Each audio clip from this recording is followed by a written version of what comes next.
First thing I want to talk about is the fanaticism in games. There's people who treat these games like it's a religion.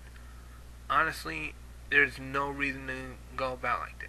If you enjoy the game, if you love the game, if you are absolutely mesmerized by it, then that's fine. That's great. It's like any other medium. If you're mesmerized by it, if you enjoy it, then it is great. But that doesn't mean you should have to go get angry over someone who doesn't care. There's gonna be some people who aren't into the same things you are. We are all different. We all have different tastes, and different things interest us. So if someone doesn't like the same game as you, there's no reason to act like it's total blasphemy. It's gonna happen. There's also no reason to break up friendships over this. Yes, there's people who've actually ended their friendships because of this. These are entertainment. This this is for our own amusement. This is not meant to be worshipped. This is not religion. There's no reason to go crazy just because someone does not love it like you do. Next is the haters. And I'll be honest, I'm a bit of a hater myself. However, I've learned to get over myself because it's really getting annoying. It's really getting stupid. It's time to mature, people. If you don't like a game, oh well. You know what? Who cares? I mean, the worst of the worst is going to a video where that has what you hate, or if you're in a store and you're around what you hate, and then going on, agitating the people around you. Yes, you are agitating the people around you, or the people reading your comment, or the people who happen to be in earshot of you saying something sucks. You know what? Not everyone has the same taste. If you don't like it, you know what? Go find something that you do like. All you're doing is wasting time, and quite honestly, if you're just gonna hate on something, then you just have no life. I'll just put it bluntly. You're gonna hate something and spend all your time hating, you have no life. Next is graphics. Now, I'm just gonna say the same thing that has been said. I'm gonna keep it short. Beauty is in the eye of the beholder.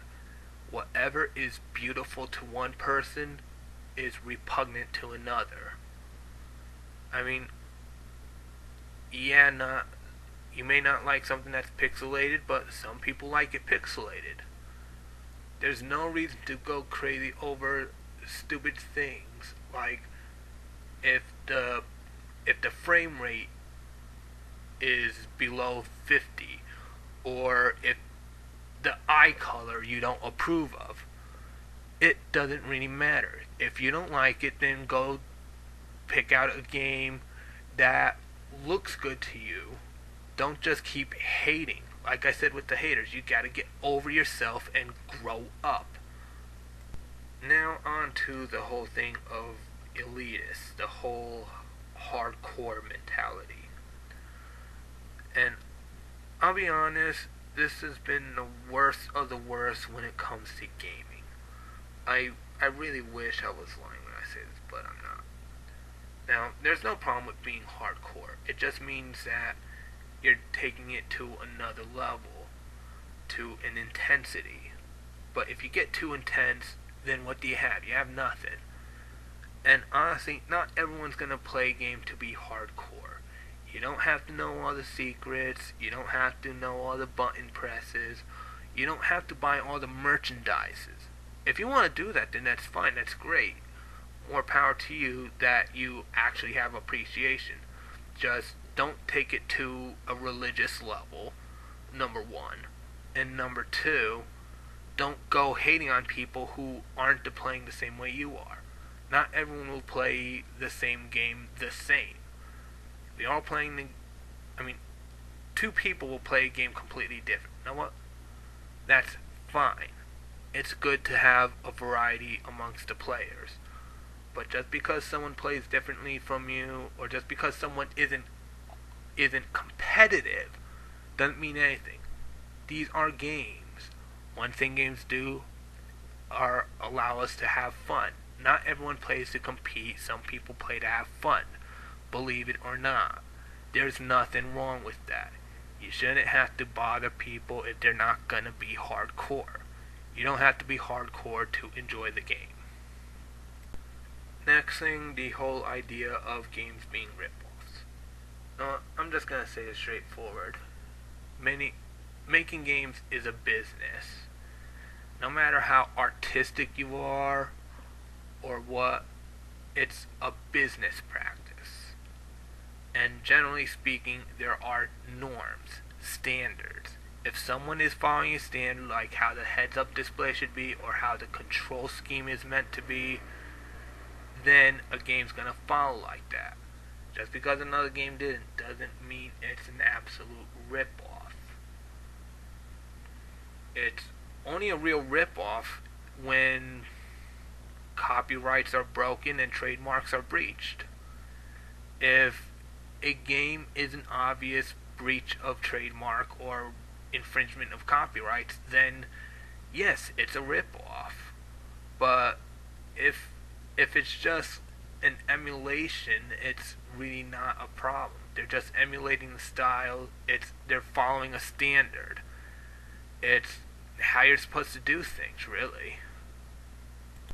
Next thing I'm going to bring up is how people keep bringing up the whole thing of sales figures. Do sales figures count? No. Yes, there's a lot of games that sold millions, but there's also a lot of good games that barely sold anything. And likewise, there's a lot of games that are not bad games, but are heavily niched. They're only for specific players that sell millions. So why? Why would millions count? Why would it be a bad game or not? Well, here are some reasons. Number one, piracy. There's a lot of great games out there that have the misfortune of people creating imitations of, or even just stealing the actual code and releasing it to the public. And there are some people with the mentality of that they shouldn't have to buy the game, that they should just get it for free. And honestly, because of this, there's a lot of games that are great that would sell millions, but they don't because the copies are pirated. And then there's dirty politics. There's a lot of great games out there that have some bad, and the bad is so minor it's insignificant, but people who would actually enjoy the games will find themselves ignoring it. I mean, hell, I ignored Shadow the Hedgehog for a long time because I heard all the bad, and then when I finally got it, I found that, hey, it was a great game for me.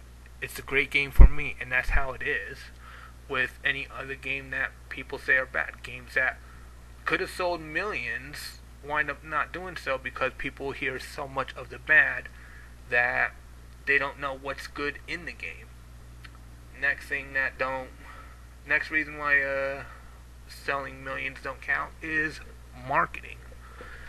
The sheer fact that some companies can't afford advertisements, some can't afford radio spots, some games even get fortunate enough to be seen on a late night show. So what happens? That's easy.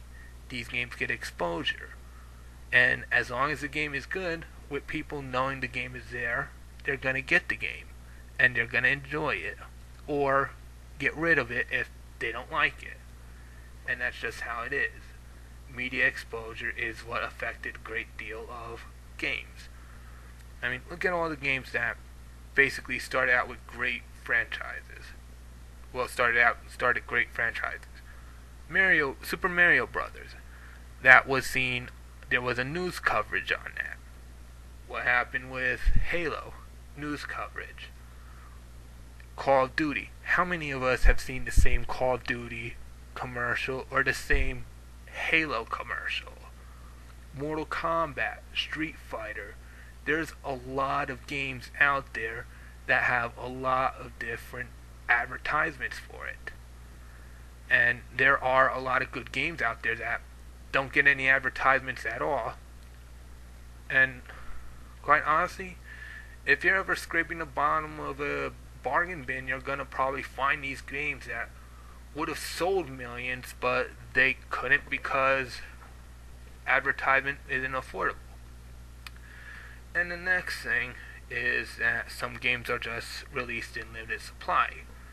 Sometimes a publisher can't afford a game. They can't afford to make so many copies.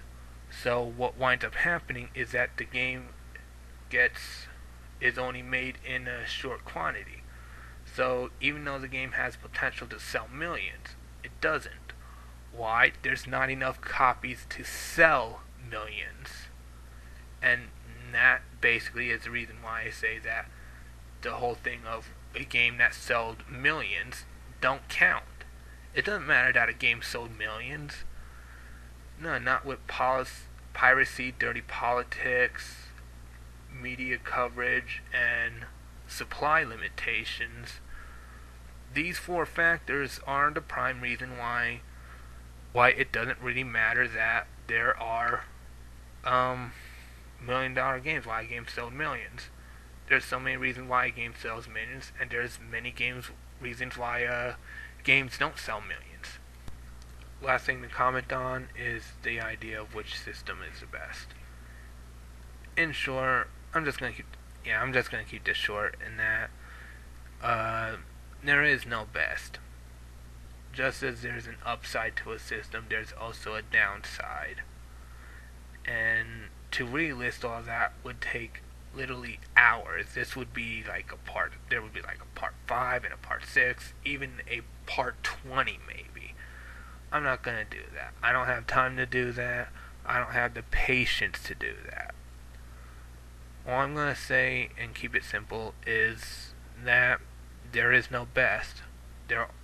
When you're deciding on which systems you're gonna have for gaming, you have to look at a few things.